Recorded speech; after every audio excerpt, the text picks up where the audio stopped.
Здравствуйте, уважаемые телезрители! Пока мы будем безучастными, мало что изменится. Такой девиз придумал для нашей программы Мордовский блок новостей Петр Николаевич Толтаев. А сегодня новости из жизни Мордовии за март 2019 года будет комментировать Фаина Юрьевна Макарова, министр юстиции альтернативного состава правительства Республики Мордовия, заместитель гендиректора Мордовской депозитарной компании «Депозит». Фаина Юрьевна, я вас прошу прокомментировать насилие, которое растеклось по нашему обществу. 26 марта собаки около школы 41 в Саранске набросились на мужчину, искусали его. 5 марта в Саранской школе номер 17 несколько семиклассниц унизили и избили одноклассницу, и мать ее обратилась в полицию. В тот же день, 5 марта и 20 марта в Зубополянском районе заключенные около 15 вскрыли себе животы в знак протеста против, как они говорили, избиений со стороны сотрудников администрации. Как вы отреагировали на эти факты? На эти факты я, естественно, отреагирую таким образом, что общество наше больное, заболело оно у нас очень давно. Болезнь эта, с одной стороны, не лечится. Не лечится она теми законами, тем поведением людей, которые эти законы принимают. Безнаказанность определенной категории людей, она в обществе, членов общества вызывает агрессию, которая к тому же еще и дополнительно насаждает через средства массовой информации, через телевизор, который большая часть людей, граждан наших, смотрят, через эти все политические шоу, на которых разрешено обвинять, вообще не быть вежливыми в диалоге даже, элементарно вот, проявлять какие-то элементы ведения дискусса. Поэтому дети особенно они это впечатлительно они впитывают на уровне подсознания. И вот эта вот агрессия, которая имеет место быть, это все ожидаемо. И со временем, я думаю, в ближайшие 2-3-4 года будет еще хуже. Это вот как бы мой прогноз, который я изначально и говорила уже вот лет тоже 5-6 тому назад, что все, что у нас идет у нас убивание промышленности, значит, социальной сферы, сельского хозяйства, оно приведет к обнищанию граждан. Обнищание, нищета, она тоже нехорошее чувство у граждан вызывает. И вот это вот неприятие в общем всего и вся, оно выходит вот на это. Такие события. Так что это все будет еще хуже. Будет еще хуже, к сожалению. И опять мы, возможно, у нас будут говорить потом уже о нулевых или там 10-х или 20-х годах 21 века, вот, когда говорили о 90-х лихих, а здесь, может быть, слово не лихих дадут, а еще какое-то определение дадут, когда преступность и разгул преступности выйдет за пределы. Я так предполагаю, что так это случится. Фаина Юрьевна, а еще, мне кажется, вот все эти события происходят на улице, собаки нападают, в школе унижение, в исправительных колониях издевательства, избиения. Все это государственное пространство. Мы не видим, чтобы вот такие случаи насилия были в банках, чтобы были массовые избиения, в магазинах, в торговых. Может быть, все из-за того, что мы чиновникам все прощаем, любые там бардак и насилие, которое там происходит, а коммерсантам не прощаем. Может быть, все приватизировать, все пространство, улицы, школы, исправительные колонии, все приватизировать, и тогда насилие исчезнет? Кто приватизирует? Кому нужна улица? Неужели ты думаешь, что государству нужны вот уличные отношения? Да нет, конечно. Им как раз нужны банковские сферы, определенные сферы отрасли, с которого приходят им живые деньги. Вот им что нужно. А в данном случае я предполагаю, что именно вот эта вот агрессия и насилие, оно внедряется в общество именно с учетом безнаказанности самих чиновников. Почему бы не принять законы? Мы уже ведь не раз с тобой обсуждали, даже за пределами наших интервью, которые тут вот проходят между нами, да, про те же самые судьи. Почему не сделать судей ответственными за свои судебные решения? Если судебная система у нас работает так, что любое решение судьи, даже неправосудное, оно не подлежит обсуждению в обществе, не имеет права даже произноситься где-то что-то, это как бы элемент уже закона, вот принял судья и все. Согласно, причем, опять же, там же оговорка очень хорошая в законодательстве, в процессуальном законодательстве судейском, да, что он имеет право на свое собственное мнение. И согласно якобы его мнению, хотя это мнение мы все знаем, зависимо от определенного мнения вышестоящего либо судьи какого-либо, чиновника, либо какой-то, значит, категория определенного структуры государственной. И все. И вот оно оттуда происходит. Этот чиновник, значит, не подвластен, не подсуден, вернее, становится. И все вот это вот в конечном выливается вот в такие столкновения. Но больше всего, конечно, меня из всех этих новостей тревожит не столько собака, то, что покусала мужчину, потому что и раньше бывало, что собаки кусали бездомные, но вот это вот насилие детей в отношении своих сверстников, особенно девочек. Это девочки, это все-таки в будущем, как предназначено самой природохранительницей домашнего очага, то есть это должен быть мир, порядок, который должны соблюдать вокруг себя. Но не зря говорят, психология девочек, она намного специфичная, и если там возникают какие-то вот такие неприятные моменты, то их очень тяжело исправить, в отличие от мужчин. Мужчин в советское время, по крайней мере, их психологию, психологически и, как сказать это правильно, делали из них граждан общества тем, что их направляли в армию. И вот этот вот порядок, дисциплина, которую они там проходили, ежедневные тренировки, то есть и физически они крепли, и взаимоотношения выстраивали себе подобными сверстниками. Вот. Они в данном случае оттуда приходили, познав определенную школу, подготовленные уже и немножечко с другим видением того, что они себя представляют в этом обществе. Как бы это я вижу вот так. Я все-таки, как и президент страны нашей, Владимир Владимирович Путин, противник призывной армии. Я считаю, что она учит не дисциплине. Армия, это я сказала в советское время, учила. Да? А сейчас я как раз, мы с тобой уже на эту тему говорили, я была сторонником унижению и да. подчиненности тех, кто сильнее тебя. И это, я думаю, не лучшее качество для мужчины. Вот 4 марта на оперативном совещании глава Саранска Петр Николаевич Толтаев сделал замечание своим сотрудникам. «Я никогда не вижу вас на концертах и постановках в театрах. Вы что, все так сосредоточены на работе или заняты? Так зачерствеете совсем? В ближайшее же время организуйте поход в театр для всех муниципальных служащих». А пресс-служба еще добавила, что в декабре Петр Николаевич уже советовал подчиненным посещать художественные выставки в музеях Саранска. Как вы, Фаина Юрьевна, к обязаловке такой относитесь? Ну, мне смешно слушать такие вещи. Я понимаю прекрасно, то есть, не с высокой трибуны он должен говорить эти вещи, демонстрируя неграмотность или там нежелание людей повышать свой культурный уровень с помощью того, что они обязаны ходить на какие-то мероприятия, которые посещает лично он сам. Не хотят, заставим. Да, ну это смешно. А вот такой вопрос, мне кажется, очень важный. Итак, Россия – это федерация, так же, как и Евросоюз. И как Евросоюз, там есть государственные языки общие, английский, испанский, а есть в конкретных странах свои языки. Словакия, Румыния, там Нидерланды, у них и свой. И все они являются обязательными и изучаются тоже обязательно. И в России по Конституции каждая национальная республика имеет право вводить свой государственный язык, а значит его обязательно изучать. Но у нас с прошлого года и президент, и, естественно, вся государственная власть федеральная отменила обязательность, и я считаю, это нарушение принципа федеративности, и, соответственно, это приведет к тому, что через несколько десятилетий и ирзанские, махшанские и другие национальные языки, вплоть, возможно, до татарского и других, они будут исчезать, потому что идет монополия, только один язык, русский, изучается обязательно, а другие как бы нельзя принуждать.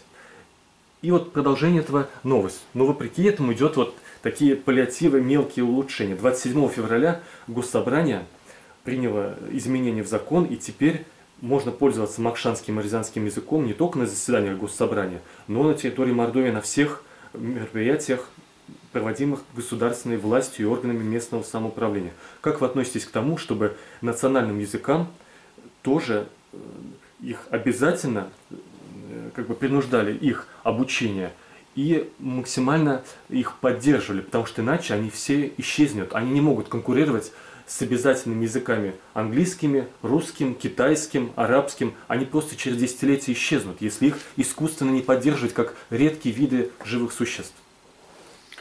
Из Красной книги. Понятно. Значит, я сама по национальности татарка, хотя, в принципе, думаю и говорю на русском языке. Вот. Татарский знаю только бытовой. Тем не менее, однако же, у меня бабушка с дедушкой с Лямежского района в селе, я туда приезжала. Почему я бытовой знаю? Потому что они с нами общались на татарском языке. Волей-неволей нам приходилось учить слова для того, чтобы понять, о чем они говорят.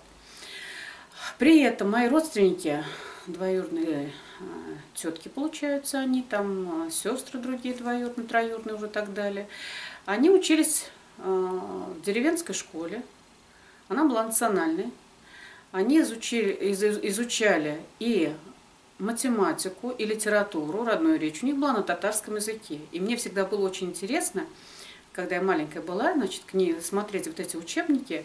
Вот мы же раньше все в школу играли, когда были детьми. Вот, из самих учебников и слушать, особенно когда начинали читать сказки, такие они там, в общем, довольно-таки слова были непривычные даже, они, то есть, очень сильно литературный язык отличается от бытового языка. Вот. И всегда хотелось узнать, а что за этим словом стоит, которое произносится, или вот читаешь, а как оно вообще должно читаться. И в селах на тот момент изучение родной речи, то есть родного языка у нас было, я так понимаю, в свое время. Сейчас, в последние годы, насколько я знаю, у меня сестра работает учительницей в школе, изучение проходит только в основном на русском языке. Поэтому я противница была того, что действительно в наших селах, исконных селах, которые должна звучать родная речь, все больше и больше звучит только русская речь. И дети вот со школы начинают говорить уже на русском, то есть их готовят только русский язык. Татарский литературный язык забывается. Почему, я думаю, принималось? Здесь, наверное, все-таки было связано в основном с такими двумя крупными республиками, когда отменяли, вначале, то есть приняли, а потом отменили, тогда, когда в Татарстане началась вот эта вот вся эпопея, значит, когда у них была своя конституция, где был суверенитет данной республики закреплен конституционно. Вот. И в связи с тем, что я думаю, что наши федеральные чиновники предполагали возможность именно явного самостоятельности данных республик, Башкирия, возможно, даже в свое время начиналась у нас Мордовия на заре становления нового устройства российского. Вот. Было принято такое решение. Думаю, это связано именно с этим. Потому что почувствовали угрозу возможность вплоть до самоопределения указанных республик, что в принципе не входило в интересы чиновников, потому что от этих, по крайней мере, я говорю сейчас про две крупных республики, да, которые произнесла Татарстан и Башкирия, от них бюджет наш федеральный очень сильно зависел. Нефть, газ и так далее, то есть это все оттуда, и, естественно, поступление в федеральную казну, оно было довольно-таки значимым. Вот. Но сейчас, я думаю, как бы читая новости, вот Эрик Муртазин, журналист там есть такой в Татарстане, проговорил, что же вот сейчас делать, что Конституцию Татарстана, значит, как половую тряпку, в данном случае уже ныне действующий депутат Татарстана, значит, под интересы федеральных чиновников перекромсали. Вот. И самостоятельности как таковой, которая раньше у них была, ее нету, и сейчас эту всю республику и интересы республики подминают уже, либо наоборот не обращают внимания даже на свои обещания, которые были. Но это все касалось, вот эти высказывания, они касались плана того, что у нас должна была быть между Казанью и Москвой скоростная железнодорожная ветка, планировалось устройство, на которое там 1 триллион рублей планировался из бюджета потратить. Вот, об этом говорили года 4-5 в Татарстане, все уже подготовили, и проект, и, в общем, там схемы и так далее, всю документацию. И вдруг сейчас вышло непосредственно указание, что такая ветка будет построена между Москвой и Санкт-Петербургом. То есть там уже есть как бы скоростная одна линия, да, Сапсан, вот это то, что ездит. Ну вот будет еще вот, то есть из бюджета для Татарстана денег не хватит. Вот, и там, значит, тоже задают этот вопрос, который повисает в воздухе. Татарстан голосовал, именно с учетом того, чтобы в данном случае тем же самым всем жителям, гражданам там, и бизнесменам, особенно бизнесу, да, было удобно за 3,5 часа доехать из Татарстана, с Казани, проезжая Чебоксары, проезжая Нижний Новгород, Владимир, да, то есть ну, как бы интересы сразу нескольких городов были задействованы. А тут вот Москва, Санкт-Петербург, то есть опять это чиновников, только вот проживающих непосредственно в Санкт-Петербурге, выходцы которые у нас тоже знаем, какие посты занимают. То есть, мне кажется, проводится планомерная политика ухода от федеративного государства к унитарному. И идет она по всем направлениям. По экономическому, как вы приводили примеры, все политические полномочия уходят в центр. Да, идет да, культурная, языковая политика. И мне кажется, это, ну, помимо того, что нарушение Конституции, мне кажется, во-вторых, это нечестно говорить, в частности, по поводу языков, что нельзя обязывать изучение национальному языку. Ну, мы ведь обязываем изучению английского, да. английского, а русский язык. Да. Если бы не было обязательного изучения русского языка, у нас слева бы от Уральских гор говорили бы на английском языке через десятилетия, а справа с востока на китайском языке. Мы искусственно поддерживаем этот язык, а так как у нас федерация, мы искусственно должны поддерживать национальные языки, иначе мы обидим национальные республики, значит мы нарушим национальный мир в стране, значит это в перспективе приведет к развалу страны, а это никому лучше не будет. Но ведь вот даже при этом очень много бывает передач, когда в Америке есть определенные, то в свое время перешедшие какие-то там вот люди еще до революции, кто-то там, значит, общины так называемые, да, которые там каким-то образом, ну неважно, причины какие были, значит, проживание их там либо на Аляске, либо там еще где-то, да, то есть как конгломерат, так скажем, жителей определенной общины. И для всех удивительно, что до сих пор там сохраняются обряды, язык, культура, одежда, и все этим восхищаются. А здесь мы, в данном случае, совершенно верно, убиваем, всех это самое, стараемся под одну гребенку, под западный стиль, вплоть до одежды. Кроме того, что в Штатах бывает и собственное законодательство, там идет очень уважение к этому принципу, но мы попозже еще к Америке вернемся. Вот 18 марта на сайте прихода церкви Святого Праведного Иоанна Кронштадтского в Саранске на свет техстроя был опубликован архитектурный проект будущего одноименного кирпичного храма, который построят рядом с деревянным храмом. Настоятель там Владимир Николаевич Кугушев. Как вы считаете, Фаина Юрьевна, когда мы строим конфессиональные объекты, будто христианские или исламские, как нужно согласовывать их возведение, будущее с окружающими жителями, чтобы это не нарушило конфессиональный мир в обществе? Я уже много раз высказывалась по этому поводу, даже у себя на страничке в ЖЖ в свое время, когда у нас шла вот искусственная, как я говорила, значит, христианизация нашего общества и народа, говорила о том, что это все неправильно, и это ведет к напряжению в обществе именно на национальной и религиозной основе. Что в данном случае должны соблюдаться интересы всех граждан.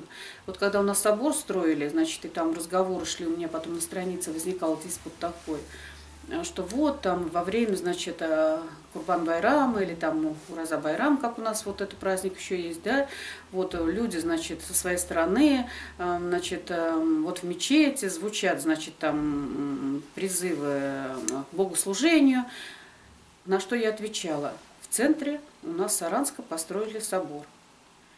В определенные праздники вечером, утром, днем звучат колокола. То есть почему в данном случае члены общества, которые не поддерживают эту религию, не должны высказывать какого-то недовольства тем, что звучат? Может быть, они тоже не хотят это слушать, да? Вот тем более, что это как бы это. А здесь в обязательном порядке считается, что это нарушение сразу же, значит, каких-то там прав граждан и так далее. Должны быть равные права у всех, равные. И существовать надо в любом случае в мире в добре и согласии. Я всегда говорю, приходить. То есть мы же не против возможности праздновать все праздники. Да люди, наоборот, только радуются, когда есть возможность лишний раз попраздновать какой-то, на каком-то мероприятии, побывать друг у друга, узнать лучше настроение, жизнь другого человека. История та же самая.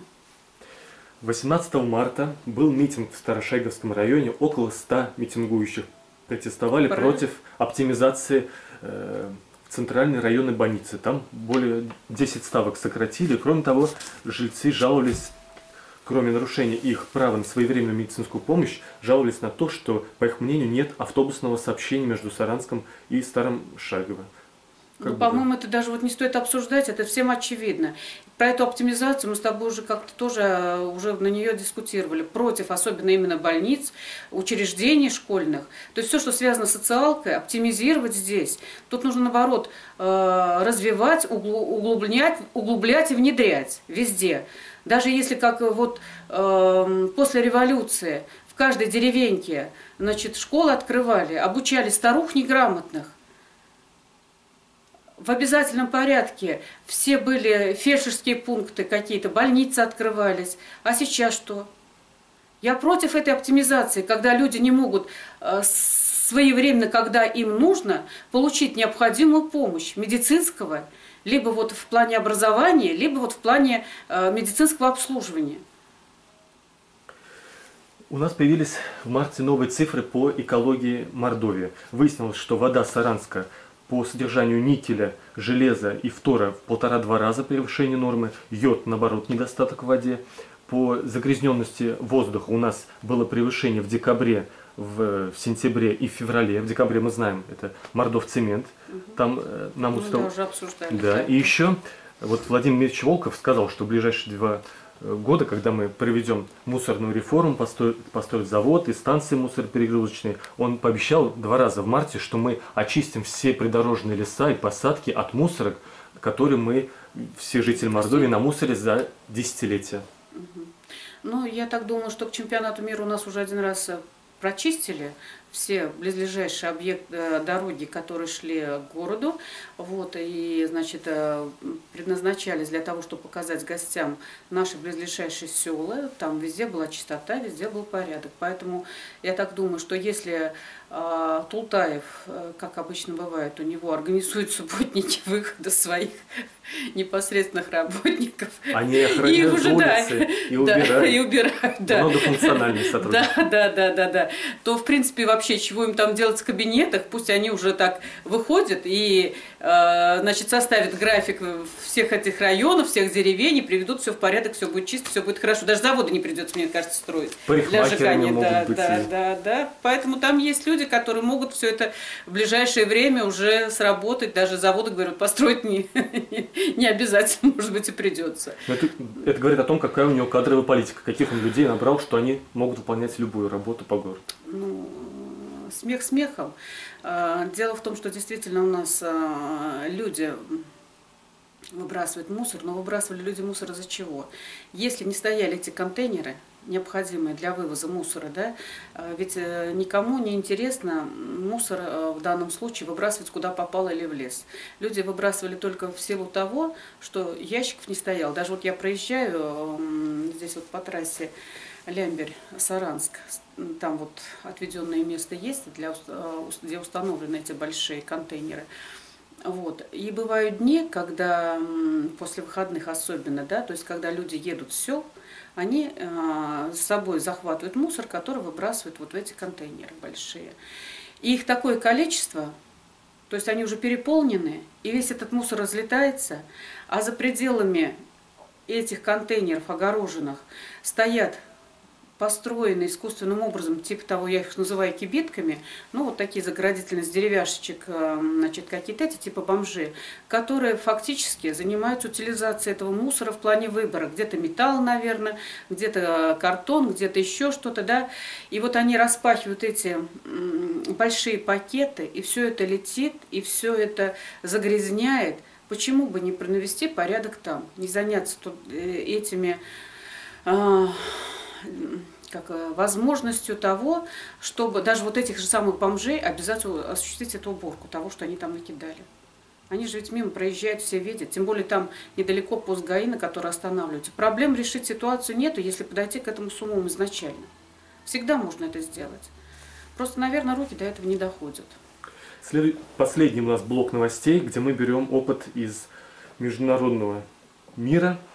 И по этой теме, по первой части, вы уже высказывались несколько месяцев назад, но повторение мать учения. 30 марта во втором туре на выборах президента Словакии победила женщина Зузана Чапутова, бывший адвокат, правозащитник, один из основателей состава либеральной партии. Как вы относитесь к тому, Фаина Юрьевна, что в ближайшем будущем или обозримом будущем главой Республики Мордовия может стать женщина? Да, нормально отношусь. Я всегда хорошо отношусь к тому, если придет нормальный, грамотный человек, который будет заботиться о благосостоянии народа. И неважно, женщина, мужчина, молодой человек, старый человек, лишь бы был результат от его деятельности. И именно увеличение благосостояния населения, народа. Еще по поводу уважения в Соединенных Штатах к правам каждого штата, можно вспомнить тот факт, что на выборах президента, несмотря на то, что большинство численно проголосовали за Хиллари Клинтон, но так как там принцип, что каждый штат равен, то получилось, что из этого принципа победил Трамп.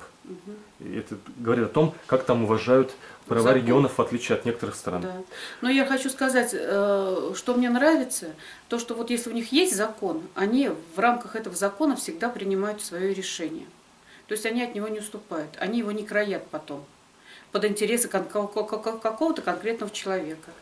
И вот по поводу этого, как раз по поводу судебной независимости. 31 марта федеральный судья Соединенных Штатов в Аляске Шерон Глисон, видимо женщина, добившаяся успехов своим профессионализмом, она отменила закон Дональда Трампа, который разрешил бурить скважины на нефтегазоносных участках шельфа в Арктике и Атлантическом океане. Она прям в решении суда написала, что Трамп превысил свои полномочия.